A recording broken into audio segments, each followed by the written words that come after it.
భగవద్గీత 102వ రోజు 56వ శ్లోకం. దుఃఖేష్వానుద్విగ్నమానః సుఖేషు విగతస్పృహః వితరాగ భయక్రోధః స్థితధీర్మునిరుచ్యతే.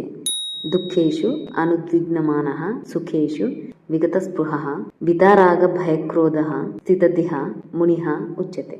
దుఃఖేషు దుఃఖము ప్రాప్తించినప్పుడు, అనుద్విగ్నమానః కలత చెందని మనసు కలవాడును, సుఖేషు సుఖము ప్రాప్తించినప్పుడు, విగత స్పృహ ఆశ లేనివాడును, వితరాగ భయక్రోధః అనురాగము భయము క్రోధము వీడినవాడునగు మునిః మననశీలుడు స్థితధిః స్థితప్రజ్ఞుడని ఉచ్యతే అనబడును.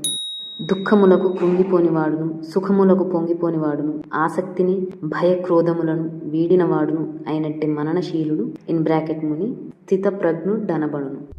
A contemplative person, sage, who is neither overwhelmed by sorrow nor elated by happiness, and who has abounded attachment, fear, and anger, is called a person of steady wisdom.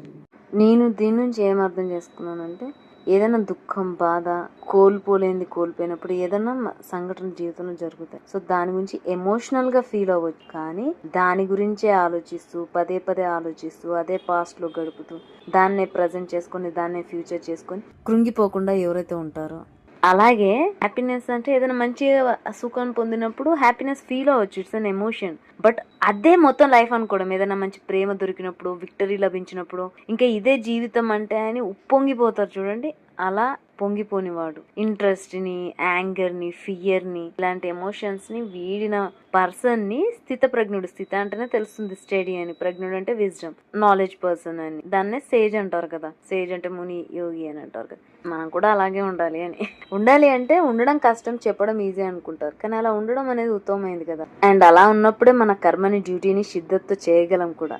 Emotions feel అవ్వమంటున్నారు, కానీ దాన్ని అతి చేయకూడదు అని చెప్తున్నారు. And దాని నుంచి detach అయి ఉండాలి, అబాండ్ చేయాలని చెప్తున్నారు. That is good thing. అధర్మాన్ని డిటాచ్ చేయమని ఎక్కడ కూడా చెప్పలేదు, ఎమోషన్స్ మాత్రమే డిటాచ్ చేయమని. ఎందుకంటే మన కర్మని డ్యూటీగా మనం చేస్తున్నప్పుడు సిద్ధతోటి కొన్ని ఎమోషన్స్ వస్తాయి, అది హ్యాపీ అవ్వచ్చు, సాడ్ అవ్వచ్చు. We may experience all kind of emotions, but we should abound them and have to move forward to protect them.